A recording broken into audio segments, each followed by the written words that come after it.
देश के अंदर हजारों लोग आप देखेंगे कि जाति के आधार पर मारे जाते हैं। जाति के आधार पर घोड़ी पे चढ़ के बारात नहीं निकालने दी जाती, मूछ नहीं रखने दी जाती, मजदूरी नहीं करते तो जबरदस्ती मजदूरी कराई जाती है। अभी मध्य प्रदेश में पीछे कुछ ब्राह्मण संगठनों ने एससी और ओबीसी का बहिष्कार करने का एक यज्ञ किया था, है ना, जाटवों का बहिष्कार करने का भिंड में। तो अब आप सोचिए कि जनता को सोचना चाहिए कि ये लोग किस मुंह से हिंदू एकता की बात कर रहे हैं। कोई दलित बेटी का रेप होता है, उसके साथ अत्याचार होता है, तो ये उस बेटी के न्याय दिलाने की बजाय रेपिस्ट के साथ खड़े हो जाते हैं। तो कैसे वो लोग इनके साथ एक होंगे, किस मुंह से ये उनके घर जाएंगे। नमस्कार, मैं ओमदेव। आज हम हैं दिल्ली में, हमारे साथ हैं दीदी निर्देश जी। निर्देश जी जो धीरेन्द्र शास्त्री हैं, कथावाचक हैं, उन्होंने यात्रा शुरू कर दी है हिंदुओं को एकजुट करने के लिए। पूरे मामले को आप किस तरह से देखती हैं? देखिए, धीरेन्द्र शास्त्री जो जुमला दे रहे हैं देश की जनता को कि हिंदुओं को एक करूंगा, पहले तो हिंदुओं में जो बैठी हुई वर्ण व्यवस्था है वो खत्म करो, क्योंकि जो वर्ण व्यवस्था है वो कभी हिंदुओं को एक नहीं होने देगी। क्योंकि वर्ण व्यवस्था में जातियां हैं और जातियों में भेदभाव है। एक आईपीएस पूरन जी का जो है आत्महत्या की उन्होंने जातिवाद के चलते, हरियाणा के चंडीगढ़ में उन्होंने आत्महत्या की। कितने जो है ब्राह्मण संगठन, कितने हिंदू संगठनों ने उनके न्याय के लिए आवाज उठाई, एक ने भी नहीं उठाई।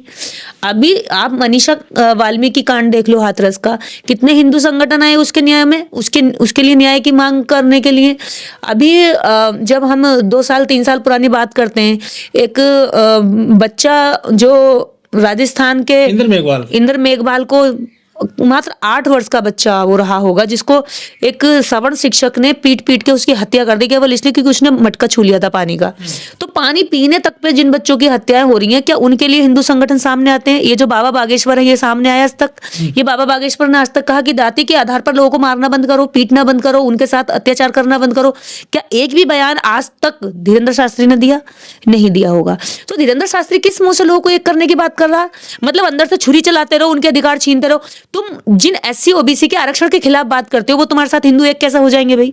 जिन एसटी के जमीनों पर तुम कब्जा कर रहे हो, उनको जो जबरन तुम जो हिंदू बनाने की, थोपने की कोशिश कर रहे हो, उनको तुम कैसे हिंदू बना लोगे? कैसे वो तुम्हारे साथ आ जाएंगे? कि आज जो लोग एक कुर्सी पे बैठ के, एक पीठासीन पे बैठ करके बड़े अपने आप को बड़े महंत, बड़े बाबा, बड़े पर्ची खोलने वाले भगवान समझते थे, आज वो मजबूर हो गए हैं सड़कों पे उतरने के लिए। जैसे अम्बेडकरवादी सड़कों पे उतर के न्याय की लड़ाई लड़ते थे, आज अम्बेडकरवादियों ने इस देश के अंदर न्याय का आंदोलन चला चला के अब बिना संसाधनों के आज इन संसाधनों वालों को मजबूर कर दिया कि सड़कों पर उतर के हिंदू एक की मांग कर रहे हैं और लोगों में जाकर के कह रहे हैं कि हिंदू एक हो जाओ। क्योंकि इन्हें पता है कि अम्बेडकरवादियों ने उन लोगों को जगा दिया जिन लोगों के अधिकार ये हिंदू नाम का चोला पहन करके उनके राइट्स को छीन रहे थे, उनके साथ छल कपट कर रहे थे। इस भारत के अंदर 6743 जातियां एकदम ऊपर नीचे सीढ़ियां नुमा जीवन जी रही थी। लेकिन इस सीढ़ियां नुमा जीवन को खत्म करके समानता का जीवन बाबा साहब डॉक्टर अम्बेडकर भारतीय संविधान के तहत लेकर आए। सभी को बराबर किया और सभी को बराबर का सम्मान का जीवन यहाँ देश में जीने के अधिकार मिल गया। लेकिन दर्द कुछ लोगों को इसलिए हुआ क्योंकि कुछ लोग हिंदू के नाम पर खुद को धरती का देवता कहते रहे, खुद को कहते रहे कि हमारे पास मंत्र हैं जो दूसरों को भस्म कर देते हैं, हमारे पास ताकत है, हम धरती के देवता हैं, हम देवताओं के तहत मंत्रों की शक्ति जो हमारे पास है, उस मंत्रों की शक्ति से हम किसी को भी बुरा कर सकते हैं, किसी का भी भला कर सकते हैं, किसी के ग्रह नक्षत्र बदल सकते हैं और ग्रह नक्षत्र जो है बर्बाद कर सकते हैं। तो ये वो लोग जो धर्म के नाम पर अशिक्षित जनता को, अज्ञानी जनता को अपने जाल में लपेटकर उनसे खाते रहे, उनका जीवन, उनकी जमीनें, उनका अधिकार, उनका धन, उनके बच्चों का भविष्य, उनकी शिक्षा, सब कुछ लूटते रहे।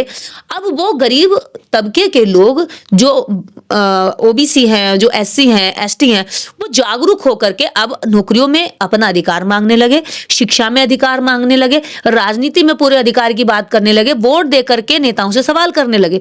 तो अब इन्हें लग रहा है कि इससे अच्छा तो हिंदू होना ही ठीक है, क्योंकि हिंदू होने से ब्राह्मण यहाँ का देवता बन जाता है। एक विशेष जाति भारत में देवता के नाम से पूजी जाती है, वो चाहे शराबी है, जुहारी है, कबाड़ी है, अज्ञानी है, अंधकार हो से चाहे एबीसीडी भी ना आती हो, लेकिन एक आईएएस भी उसको पैर छूता है। एक आईएएस भी उससे कहता है कि मेरी शादी का मुहूर्त निकालिए और मेरी शादी करवाइए। तो उन्हें ये जो प्रिविलेज मिला हुआ कास्ट का प्रिविलेज, वो इसको छोड़ना नहीं चाहते, इसलिए हिंदू और सनातन ऐसे शब्दों से जनता को छलने के लिए निकले हैं। मैं ये बधाई देना चाहती हूँ इस भारत के अम्बेडकराइट लोगों को कि उन्होंने अपने इस अम्बेडकराइट आंदोलन से ऐसे बड़े बड़े बाबा और बड़े बड़े जो ढोंगी थे इस देश के अंदर, जिनके सर पे जो सत्ता का हाथ है, जिन्हें ना धन की कमी ना शासन प्रशासन से सपोर्ट की कमी, जिनको देखिए पुलिस ऐसे ऐसे सपोर्ट करे जैसे कोई भगवान उतर आया हो। वही पुलिस जो शिक्षकों पे और छात्राओं पे लाठी बरसाती है, जो बेरोजगारों पे लाठी बरसाती है, वही पुलिस इनके आगे पीछे दौड़ रही है, मजबूर बनके, बिल्कुल एकदम कमजोर बनके। तो आप सोचिए कि आज अम्बेडकराइट आंदोलन के आगे ये सारी ताकतें इतनी छोटी हो गई हैं कि इन्हें सड़कों पर उतर के लोगों को बताना पड़ रहा है कि भैया एक हो जाओ, एक हो जाओ, फिर भी लोग इनसे एक नहीं हो रहे, क्योंकि ये दोगली नीति है और दोगली नीति की बदबू कहीं ना कहीं जनता पहचान रही है, सूंघ रही है। क्योंकि अब 1947 से पहले का अज्ञानी वो अशिक्षित लोग नहीं है, ये जागरूक लोग हैं, ये संविधानवादी लोग हैं, ये भारत की वो जनता है जो अपने अधिकार जानती है, जो अपने अधिकारों को अगर कोई लूटता दिखेगा तो उस पर आवाज भी करना जानती है। आज भारत की जनता इनसे पूछ रही है कि जब तुम सारे हिंदुओं को एक कर रहे हो तो ये बताइए कि जो डोम है, जो जाट है, गुजर है, मातंग है, जो वाल्मीकि है, जाटव है, जो धोबी है, कहार है, कम्हार है, काछी है, लुहार है, इस तरह की जो जातियां हैं जिनको तुमने जातीय के आधार पर काम बांट दिया और उन्हें अछूत घोषित कर दिया, क्या उन लोगों को आज तुम अछूत घोषित करोगे? उनका जो अछूतपन सदियों तक तुमने उन्हें दिया है, क्या उसका तुम ऋण चुकाओगे? क्या उसके लिए सॉरी बोलोगे? क्या उसके लिए माफी मांगने के लिए तैयार हो कि सदियों तक हमने तुम्हारा शोषण किया, तुम्हारे अधिकार छीन के रखा, तुम्हें जाति के आधार पर हीन भावना से देखा, आज भी हम तुम्हें हीन भावना से देखते हैं। अगर हीन भावना नहीं होती तो भारत में ऑनर किलिंग नहीं होती। आप जानते हैं लाखों केस देश भर में ऑनर किलिंग के होते हैं, केवल इसी जातीय हनक की वजह से कि जो सवर्ण जाति की लड़की है वो छोटी जाति यानी कि शूद्र या एससी के साथ शादी कर लेती है तो लड़के को मार दिया जाता है। क्यों मार दिया जाता है? क्योंकि धर्मशास्त्र कहते हैं कि जब ऊंची जाति के ये इनका आप देखिए कि धर्मों में इन्होंने अपने लिए कितना प्रिविलेज रखा है कि जब कोई छोटी जाति की जो कन्या है अगर किसी ब्राह्मण पुरुष के साथ में शादी करेगी या बच्चे को जन्म देगी तो देवतुल्य बच्चा पैदा होगा, ठीक है। लेकिन यदि उल्टा वही अगर कोई ब्राह्मण कन्या किसी शूद्र, अछूत या और अन्य कोई छोटी जाति के पुरुष के साथ शादी करेगी या बच्चा उत्पन्न करेगी तो राक्षस पैदा होगा, यानी कि दैत्य पैदा होगा, वो बुरा पैदा, चांडाल पैदा होगा।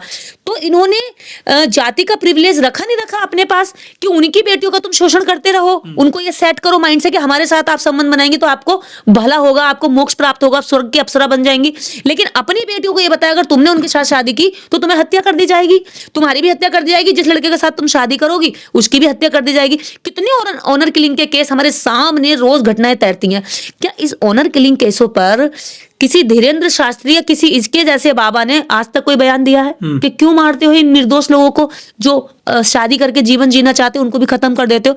आज विश्व जहां दुनिया हाई टेक्नोलॉजी पर काम कर रही है, दिमाग लगा रही है कि देश की तरक्की कैसे हो, दिमाग लगा रहे हैं, वहां के बच्चे रोबोट बना रहे हैं, वहां के युवा राजनीति में नई नई क्रांतियां कर रहे हैं, वहां औद्योगिकी में नई नई क्रांति कर रहे हैं, वहां पर टेक्नोलॉजी में नई नई क्रांति कर रहे हैं। लेकिन यहाँ हमारे यहाँ के बच्चे युवा ढोंगी बन रहे हैं, बाबा बन रहे हैं, जिनको एबीसीडी नहीं आती वो दूसरों की पर्ची खोल रहे हैं। ये धीरेन्द्र शास्त्री बाबा जैसा जिसने कभी स्कूल का मुंह नहीं देखा और नए नए बाबा हैं जिन्होंने कभी कुछ ऐसे जिनकी जो देख भी नहीं सकते वो कहते हैं मुझे बड़ा शास्त्रों का ज्ञान है। जो ऐसे ऐसे घटिया लोग जिनकी मानसिकता इतनी छोटी है कि वो ये कहते हो कि औरत अगर सिंदूर नहीं भरती तो वो खाली प्लॉट है, ऐसे लोग देश के बाबा बने हुए हैं। भीड़ उनके पीछे भाग रही है, नेता उनकी आरती उतार रहे हैं। एक सीएम जो है एक औरत होते हुए जो बाबा ये कह रहा है कि ऐसी औरत खाली प्लॉट है, एक सीएम देश की राजधानी की सीएम उसकी आरती उतार रही है, उसे धरती पर देवता बनाने पर तुली हुई है। तो ऐसे लोग, ऐसी बुद्धि के लोग बहुत खतरनाक हैं और देश के अंदर जनता ऐसे लोगों को चुन करके अपने बच्चों का, अपने जीवन का और अपने भविष्य का बर्बादी की ओर चल रही है। नेता और ये ऐसे बाबा अगर आज पनप रहे हैं तो इसके पीछे सरकारों का हाथ है, दूसरा ऐसी जनता का हाथ है जो अपने भविष्य के बारे में नहीं जानते, अपने बच्चों के शिक्षा के बारे में लड़ाई नहीं लड़ते, बल्कि हिंदू की बात करते। ये नहीं पता कि हिंदू राष्ट्र बनेगा बनेगा तो क्या तुम्हें रोजगार मिलेगा? गारंटी है इस बात की? मैं तो कहती हूँ हिंदू राष्ट्र बनाइए, लेकिन क्या हिंदू राष्ट्र बनने के बाद जो दलितों के साथ हजारों घटनाएं अत्याचार की होती हैं खत्म हो जाएंगी? क्या इस देश के अंदर जो लगातार बेरोजगारी बढ़ रही है खत्म हो जाएगी? क्या देश हाई टेक्नोलॉजी पर जाएगा? क्या देश के अंदर जितनी भी ये करप्शन हो रहा है ये खत्म हो जाएगा? क्या देश के अंदर AQI इतना बुरी हालत पर है जहां लोगों के फेफड़ों में जो है परमानेंट काले धब्बे आ रहे हैं, क्या हमें इस पोल्यूशन से मुक्ति मिल जाएगी?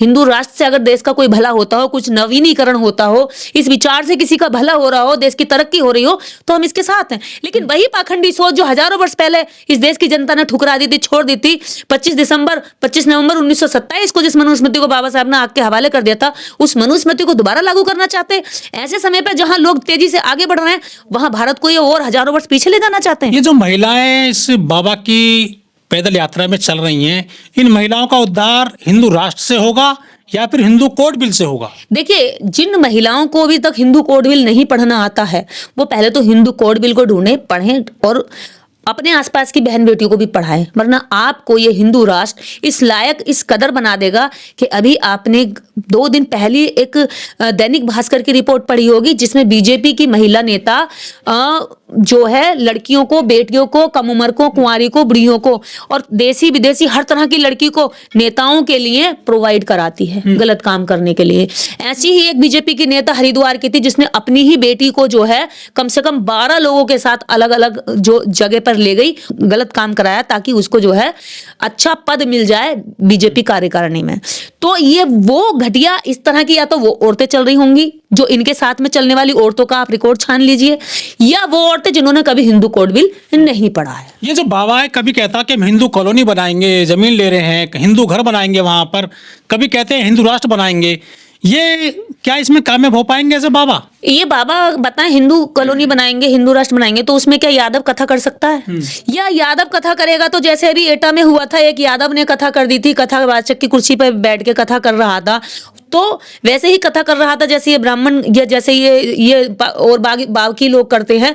तो उसको जो है उसकी चुटिया काट दी, उसको मारपीट करी, और तो और एक महिला के पेशाब से, तिवारीन थी, उसके पेशाब से उसका शुद्धिकरण किया। कितनी घटिया बात है कि तुम जो है इतने आज भी इतने गो और गोबर में इतने मतलब मूत्र और गोबर में इतने लिप्त हो कि तुम्हें अभी और कुछ दिखाई नहीं देता, इससे तुम शुद्ध होते हो। दुनिया शुद्ध होने के लिए एंटीबायोटिक जो है बैक्टीरियल चीजों को निर्माण कर रही है, तुम गोबर और मूत्र में अभी तक सोचते हो कि तुम शुद्ध हो गए। तो ऐसी सोच वाले लोग कह रहे हैं कि हम हिंदू राष्ट्र बनाएंगे। भाई ये हिंदू राष्ट्र कुछ नहीं है। ये इस समय हिंदू राष्ट्र का जो ड्रामा बागेश्वर ने शुरू किया है ना, ये धीरेन्द्र शास्त्री ने, ये बिहार के चुनाव से मुद्दों को भटकाने का सारा ड्रामा है। और हर बार जब जिस कभी भी किसी स्टेट का चुनाव आएगा, कोई भी चुनाव आएगा, तो इस चुनाव के समय पे वोट चोरी के लिए बीजेपी ऐसे ढोंगियों को सड़कों पर छोड़ती है ताकि ये देश की जनता के मुद्दों को भटका दे, राज्य की जनता का दिमाग जो है इधर लगा दे और वहां के जो मुद्दों पे आवाज उठ रही थी वो आवाजें बंद हो जाएं। विश्व गुरु भारत तब था जब इस भारत को बुद्ध की शिक्षाओं से जाना जाता था, जब तक्षशिला, नालंदा ऐसे विश्वविद्यालय हुआ करते थे, जब चीनी और पूरा एशिया, पूरा विश्व जो है भारत से ज्ञान लेने आता था, शिक्षाएं लेने आता था, बुद्ध की शिक्षाओं से अपना जीवन सुधार रहा था। आज भी आप देखेंगे जो चाइना है पूरे विश्व में टेक्नोलॉजी में इस समय गुरु बना हुआ है सबका, वो उसका कोई ऑफिशियल धर्म नहीं है, लेकिन वहाँ ज्यादातर मानने वाले लोग जो वहाँ पे शिक्षाएं ली गई हैं वो बुद्ध की शिक्षाएं ली गई हैं। बुद्ध की शिक्षाओं से उन्होंने आज इतनी तरक्की कर ली कि वो टेक्नोलॉजी पे विश्वास करते हैं, वो अंधविश्वास पे कोई भी ना टाइम खर्च करते हैं, ना पैसा खर्च करते हैं, ना ऊर्जा खर्च करते हैं। तो ऐसे लोग जो बुद्ध की शिक्षाओं से अपने पूरे अपने परिवार का नहीं, अपने पूरे राष्ट्र का निर्माण कर रहे हैं, उसकी उन्नति कर रहे हैं, वहीं अगर भारत की तरफ आ जाए तो ये 3.5% जो भी जाती है, ये देश को बर्बाद करने पे, देश की टेक्नोलॉजी को बर्बाद करने पे, देश के अंदर विज्ञानवादी सोच को नष्ट करने पे लगी रहती है। और यही लोग सड़कों पे आपको हिंदू राष्ट्र की मांग करते दिखेंगे। यही लोग औरतों को कहते मिलेंगे कि औरतें खाली प्लॉट है। यही लोग कहते मिलेंगे कि औरतें ऐसे कपड़े ना पहने, औरतें घरों से ना निकले, औरतों के लिए जितने भी पाबंदियां हैं ये लोग निकालते मिलेंगे। क्यों? क्योंकि इन्हें लगता है कि बाबा साहब डॉक्टर अम्बेडकर ने जो संविधान में महिलाओं को आजादी दी है, ये आजादी कहीं ना कहीं मनुस्मृति के खिलाफ है। लेकिन इस बाबा की जो पैदल यात्रा में क्रिकेटर भी आ रहे हैं और एक्टर भी आ रहे हैं, कुछ बिजनेसमैन भी आ रहे हैं, इनको क्या फायदा है इस बाबा से? देखिए, देश के क्रिकेटर हों या बिजनेसमैन हों, सबके पास पैसा है। खिलाड़ी हों, सबके पास पैसा है। और अब हमारी सरकार सीधे सीधे नहीं डराती है, ईडी, इनकम टैक्स और बहुत सारी ऐसी जो सरकारी जो निष्पक्ष संस्थाएं हुआ करती थी, जो एकदम सरकार से फ्री होकर के काम करती थी। एक समय था कि जो सत्ता में रहते थे उनके घर छापे पड़ते थे, अब उल्टा समय हो गया कि जो सत्ता में नहीं है उनके घरों पर छापे पड़ रहे हैं। तो ऐसे ही जितने ये बॉलीवुड के लोग हैं या क्रिकेटर हैं या एक्टर, जो भी ये मतलब झांसे में लिए जा रहे हैं। अभी देखिए एक समय होता था कि देश को उन्नति कैसे मिले, मेरा देश कैसे तरक्की करे। अभी एक जन्मदिन पर एक वो गाना निकलवा दिया, मोदी है तो मुमकिन है, मोदी है तो मुमकिन है। अरे एक्टर गाना गा रहे हैं, अरे एक्टर किसी विशेष पार्टी का गुलाम है क्या? एक्टर किसी विशेष नेता का गुलाम है क्या? एक्टर तो एक्टर होता है, स्वतंत्र होना चाहिए, लेकिन ऐसा हो रहा है। तो देश के अंदर जितने भी लोग ये बड़े बड़े चेहरे आपको दिख रहे हैं ना, इनकी कहीं ना कहीं दुम दबा के रखी हुई है और दुम दब रही है, दर्द के मारे ये इन नेताओं को ये दिख रहे हैं और आपको लग रहा है कि ये जो है इसके साथ में है।